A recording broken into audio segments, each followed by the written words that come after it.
Action. Welcome to beautiful Lake Livingston in Trinity, Texas.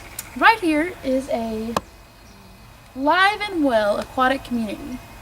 Today we're going to be looking at how ecosystems change when they're altered, or if an organism is taken away from an ecosystem, what happens to the whole system, and how things can change when different animals are not present.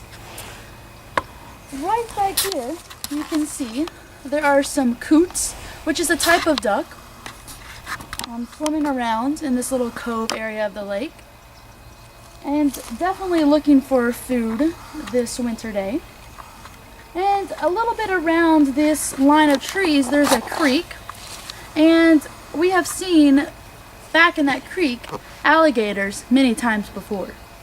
So there are two predators that eat these organisms without even searching. At this time, Megan is going to show us how we get organisms out. So she has in her hand a collecting net that has very small holes. And what we do is we just go and kind of dip along in the lake, and you search and see what kind of organisms that you might find. You kind of have to pick through some leaves and other aquatic plants, because a lot of these animals do eat aquatic plants. That's where they get their energy from. And once you find some of the organisms, you put them in a little bucket with water and keep searching for more.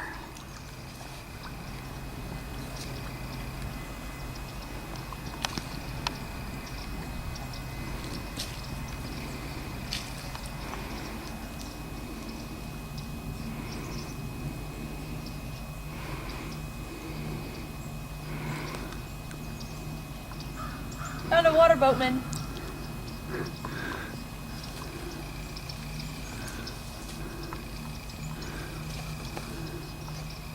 After about 5 or 10 minutes of collecting, we bring the bucket back up top, and we're going to sort some of the organisms to see what we have found.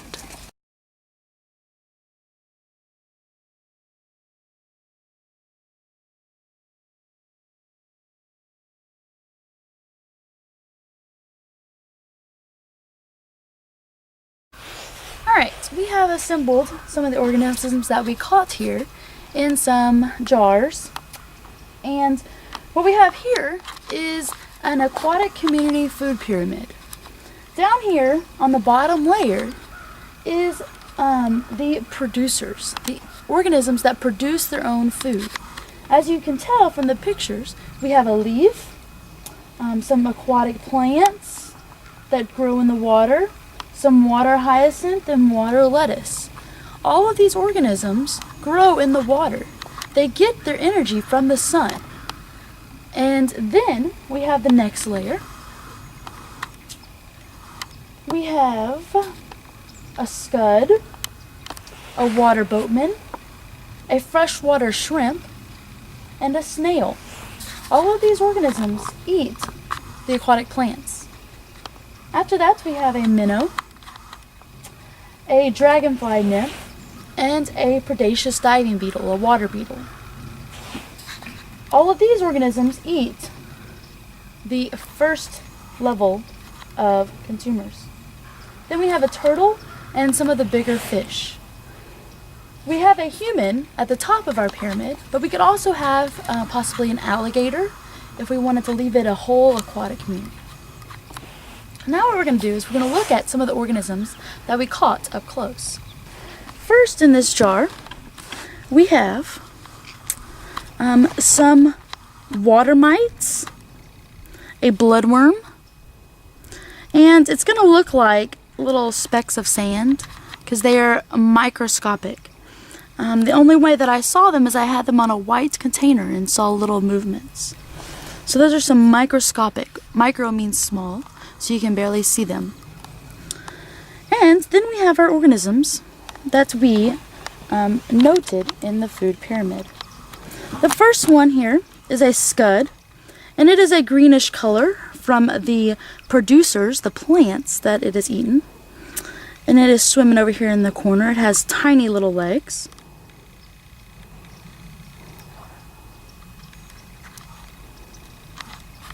The next organism is the water boatman.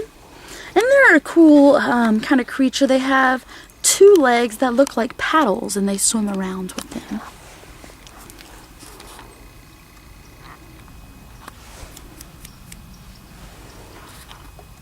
So we can get them swimming around. And they are very fast organisms. The next one we have, and I have to keep the lid on, is a freshwater shrimp because they like to jump out. And they are pretty translucent, which means they're clear and you can see through them. So this is a pretty big freshwater shrimp.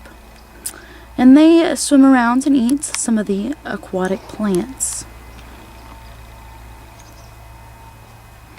The next one we have here is the snail. We have two smaller snails that are usually, that I found, attached to some of the roots of the aquatic plants. Alright, next we have the organisms. Right here we have a predaceous diving beetle. There he goes. And they're also pretty fast organisms. Right here we have a very tiny dragonfly nymph.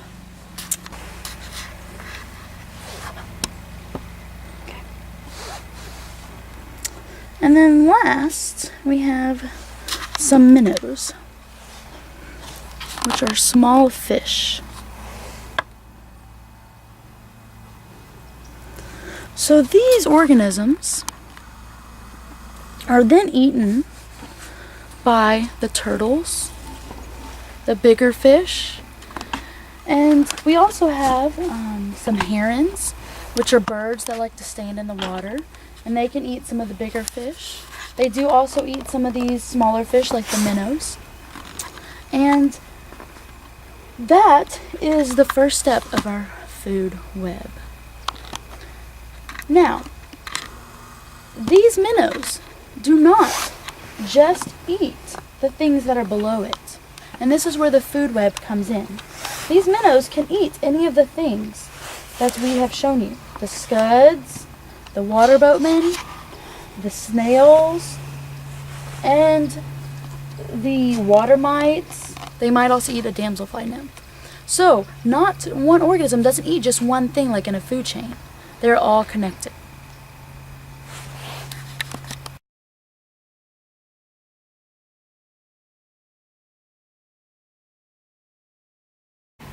Now that we've talked about what a food web is and the aquatic community here, we're going to talk about how it is affected by pollution and other things.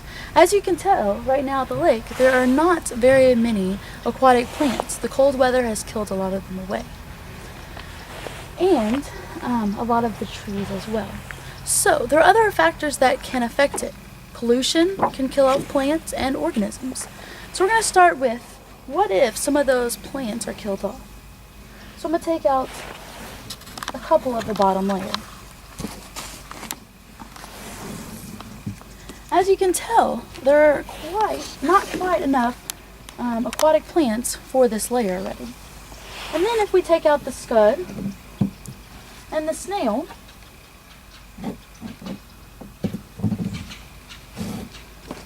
there is not enough food for the third layer. And it keeps happening. Our pyramid is not very stable right now. So if we take a couple of these out, if I wiggle it just a little bit, it's unstable. The whole community is not working together. And then if we take a turtle out, because there's not enough food for him, and the fish are bigger, then our whole pyramid falls down. And the aquatic community, the web, is not complete. It's not working together.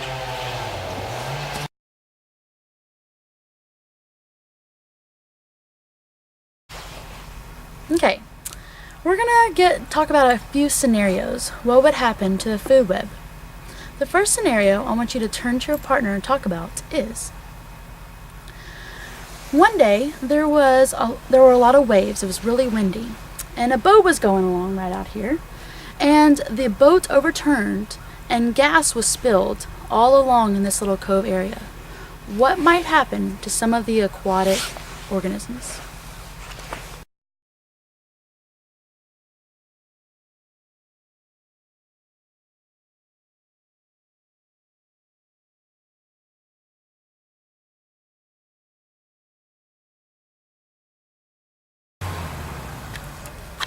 The next scenario I want you to talk about is one weekend there's going to be a huge fishing tournament, and so there are enough fish for all the fishermen to catch. This organization brings in tons of extra fish to this part of the lake. What might happen to the organisms that the fish eat? Go.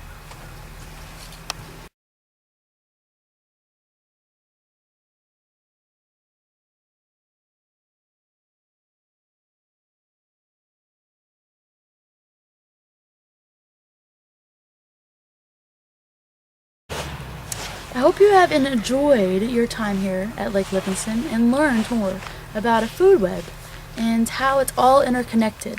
And if something happens to one organism, it affects all of them.